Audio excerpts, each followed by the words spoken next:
નમસ્કાર વિદ્યાર્થી મિત્રો। તો આ લેક્ચરમાં આપણે એક્ઝામ્પલ નંબર 2.4 જોઈએ, બરોબર। ચાલો, મુક્ત પતન પામતા પદાર્થની ગતિની ચર્ચા કરો। એટલે કે આમાં આપણે મુક્ત પતન જે પદાર્થ પામે એના ઇક્વેશન અને થોડા ગ્રાફ જોવાના છે। તો સૌપ્રથમ આપણે મુક્ત પતન કોને કહેવાય એ સમજી લઈએ। તો મુક્ત પતનની વ્યાખ્યા એવી છે કે જ્યારે કોઈ પદાર્થને તમે પૃથ્વીની સપાટીથી અમુક ઊંચાઈએથી છોડી દો, બરોબર, આમ આ રીતે છોડી દેવાનો, તો એ પદાર્થ છે એ પૃથ્વીના ગુરુત્વાકર્ષણ બળની અસર હેઠળ નીચે તરફ ગતિ કરશે અને એનો વેગ છે એ સતત વધતો રહેશે। જો માનો કે આ માર્કરને અહીંથી મૂકી દો તો અત્યારે એનો વેગ 0 છે, નીચે આવે એટલે વેગ એનો સતત વધતો જશે। તો એનો મતલબ શું થયો કે વેગમાં ફેરફાર થશે એટલે આપણને શું મળે? પ્રવેગ મળે। હવે અહીંયા ધ્યાન રાખવાનું છે, એ જે પ્રવેગ છે એ આપણને અચળ મળશે। કેટલો? અચળ પ્રવેગ મળશે। અને એની કિંમત કેટલી હશે?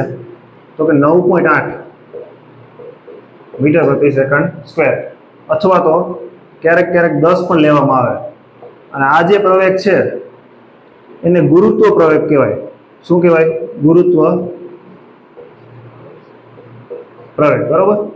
અને એનો નિશાની છે જી, બરોબર, કારણ કે ગુરુત્વાકર્ષણ કારણે બળને કારણે ઉત્પન્ન થાય છે એટલે અંગ્રેજીમાં જે એનો સ્પેલિંગ બને ગ્રેવિટેશનલ એક્સેલરેશન, એના ઉપરથી જી સિમ્બોલ આપવામાં આવ્યો, ગુરુત્વ પ્રવેગ, બરોબર।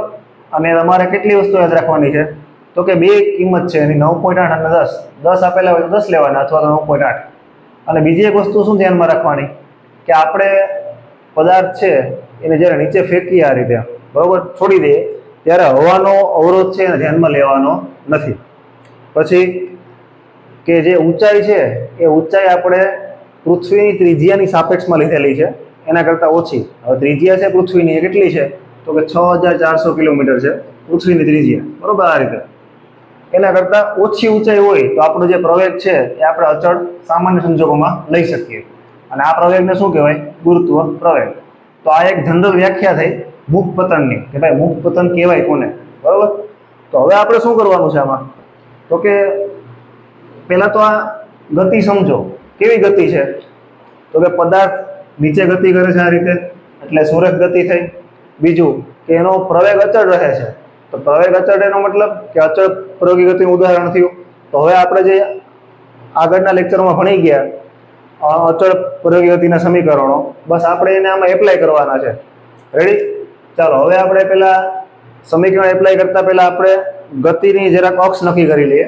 તો માનો કે આ રીતે હોય x અક્ષ અને y અક્ષ, બરોબર, આ ખાલી સમજવા પૂરતું જ છે। હવે અહીંયા આપણે x અક્ષનું તો કામ જ નથી, કારણ કે આપણી ગતિ છે આ પ્રમાણે જ છે, બરોબર। ખરેખર જોવા જાય તો -y દિશામાં, એટલે કે અહીંયા આપણે ઉપરની દિશાને આપણે ધન લીધેલી છે, એટલે નીચેની દિશાને આપણે કેવી લઈશું? -y। એટલે આપણે કહી શકીએ કે આપણી જે ગતિ છે એ ઋણ y દિશામાં છે। રેડી? હવે જે આ પ્રવેગ છે ગુરુત્વ પ્રવેગ એ હંમેશા આપણને નીચે તરફ જ મળશે, એટલે એનું મૂલ્ય આપણે કેટલું લઈશું? -9.8 મીટર પ્રતિ સેકન્ડ વર્ગ। રેડી? ચાલો, હવે હું 3 ઇક્વેશન લખું પહેલા, જે આપણે આગળના લેક્ચરમાં ભણી ગયા। પેલું કેવું હતું? તો કે v બરાબર u પ્લસ at, પછી v² બરાબર u² પ્લસ 2ax, અને સ્થાનાંતર વાળું કેવું હતું? x બરાબર x0 plus v0t plus 1/2 at²। ચાલો, હવે હું શું કરીશ? હવે આપણે વારાફરતી વાળા આ 3 ઇક્વેશન છે એને આ સંજોગોમાં એપ્લાય કરવાના છે। તો ચાલો પહેલા પહેલું ઇક્વેશન લઈએ। v બરાબર શું છે? u પ્લસ at છે, તો અહીંયા v એટલે v જ રહેશે, u એટલે 0, કારણ કે શરૂઆતનો વેગ છે તો 0 જ છે। માનો કે આપણે માર્કરને આ પ્રમાણે નીચે મૂકીએ તો અત્યારે હાથમાં સ્થિર છે, તો ત્યાંનો વેગ કેટલો? 0 છે, એટલે 0। a એટલે g કેટલો છે? -9.8 t, બરોબર, એટલે v બરાબર -9.8 t। આ ઇક્વેશન મળી ગયું। ચાલો, હવે હું આનો ઉપયોગ કરું તો એમાં પણ આ પ્રમાણે જ v² બરાબર u એટલે 0 -9.8। હવે હું x નહીં લઉં, કેમ? કારણ કે આપણે ગતિની દિશા કઈ ધારેલી છે? y, એટલે આ કેટલા આવશે? y, બરોબર, માઇનસ આ બધાનો ગુણાકાર કરો એટલે 19.6 જેવું આવશે y, બરોબર। આ બીજું ઇક્વેશન મળી ગયું। હવે આ ઇક્વેશન જો અહીંયા આપણે x ની જગ્યાએ શું લેશું y, બરોબર?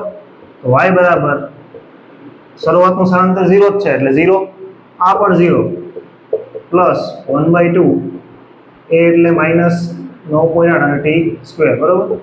એટલે y બરાબર કેટલા આવશે? 4.6 આવશે, ભાગાકાર કરીએ એટલે 4.9 આવશે, બરોબર? 4.9 t સ્ક્વેર, બરોબર? આ ત્રણ ઇક્વેશન મળી ગયા. રેડી?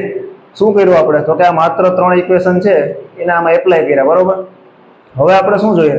તો કે આપણે હવે આ ગતિ માટે ત્રણ ગ્રાફ જોવાના છે અલગ અલગ. એમાં પહેલો ગ્રાફ છે એ આપણે પ્રવેગ વિરુદ્ધ સમય માટે જોશું, પ્રવેગ વિરુદ્ધ સમય માટે, બરોબર? ચાલો જોઈએ.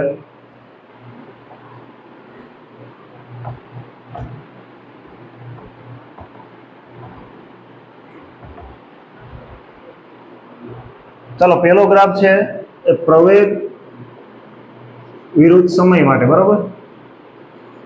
ચાલો પહેલા સમજો. અહીંયા આપણે ગતિ છે એ ઋણ દિશામાં જ મળે છે, એટલે કે આપણો ગ્રાફ કેવો મળશે? તો કે ઋણ દિશામાં જ મળશે. તો આ પ્રમાણે મળશે. અહીંયા એ લઈ લઈએ, અહીંયા t, બરોબર? હવે આપણો પ્રવેગ જેમ જેમ સમય વધશે એમ પ્રવેગ તો અચળ જ છે. તો આ ગ્રાફ કેવો મળે? તો આ પ્રમાણે મળશે. રેડી? પ્રવેગ અચળ જ છે, કેટલો છે? 9.8. એટલે તો આ પ્રમાણે મળશે માઇનસ, બરોબર? પ્રવેગ છે બદલાતો નથી એટલે એનો ગ્રાફ આપણને આ રીતે મળશે. બીજો આલેખ આપણે જોશું વેગ વિરુદ્ધ સમયનો. તો આ પણ મળશે તો માઇનસ જ. ચલો આ સમજીએ. આ ગ્રાફ કેવો મળશે? તો કે અહીંયા તમે જો આપણો વેગ છે એ કેવો છે? તો કે વેગ છે એ આપણો શરૂઆતમાં 0 છે, પછી સતત વધે છે. પણ કેવી રીતે વધે? તો કે પ્રવેગ અચળ રહે છે. પ્રવેગ એટલે શું છે? તો કે ભાઈ આ ગ્રાફ તમે જો v વેગ વિરુદ્ધ સમયનો, આનો તમે ઢાળ એટલે કે તમે સ્લોપ ગોતો, બરોબર? તો આપણને શું મળે? પ્રવેગ મળે. પ્રવેગ તો અચળ છે. તો પ્રવેગ અચળ રહે તો કેવો ગ્રાફ હોય તો પ્રવેગ અચળ રહે, બરોબર? તો આ પ્રમાણે ગ્રાફ મળશે આપણને, તો જ આપણો પ્રવેગ કેવો મળશે? અચળ. હવે તમે ચેક કરો. માનો કે આ બિંદુ હોય, અહીંયા મારે ઢાળ શોધવો હોય તો આ રીતે મળશે. પછી આ બિંદુ આગળ શોધવો હોય તો આ રીતે. તો ધીમે ધીમે સતત વધતો જાય, પણ પ્રવેગ છે કેવો મળશે આપણને? અચળ. એટલે વેગ વિરુદ્ધ સમયનો આલેખ કેવી રીતે મળશે? આ રીતે. કારણ કે વેગમાં સતત સરખો વધારો થાય છે, બરોબર? ચાલો, અને બીજો ગ્રાફ કેવો જોવાનો છે? તો કે સ્થાનાંતર વિરુદ્ધ સમયનો. સ્થાનાંતર અહીંયા આપણે કેવું છે? y છે વિરુદ્ધ t, બરોબર? ચાલો હવે ચેક કરો કે વેગ વિરુદ્ધ સ્થાનાંતર વિરુદ્ધ સમય. તો સ્થાનાંતર વિરુદ્ધ સમયનો આલેખ છે એનો આપણે સ્લોપ લઈએ, ઢાળ. એ આપણને શું આપે? તો કે વેગ આપે. હવે વેગ તો ખરેખર આ રીતે મળે છે, એટલે કે વેગમાં સતત વધારો થાય છે, બરોબર? તો કેવો ગ્રાફ આનો મળે? કેવો ગ્રાફ આપણે દોરીએ તો આપણને આ રીતે વેગ મળે? ઊંધી રીતે સમજાવું છું. તો જો તમને ખ્યાલ જ હશે કે જ્યારે વેગમાં સતત વધારો થતો હોય ત્યારે હંમેશા સ્થાનાંતર વિરુદ્ધ સમયનો ગ્રાફ છે એ આપણને પરવલય જેવો મળે, એટલે કે આ રીતે મળશે. આ રીતે, બરોબર? ઓકે, આ એક ત્રણ ગ્રાફ થઈ ગયા. ખાસ તો આ બે સમજવાના હતા. આ તો ઈઝી જ છે કારણ કે પ્રવેગ અચળ રહે છે એટલે આ પ્રમાણે જ મળશે. આ બંનેમાં ધ્યાન આપવાનું છે ખાલી. ચાલો ઓકે. ચાલો આના પછીના લેક્ચરમાં આપણે એક્ઝામ્પલ નંબર 2.5 જોશું.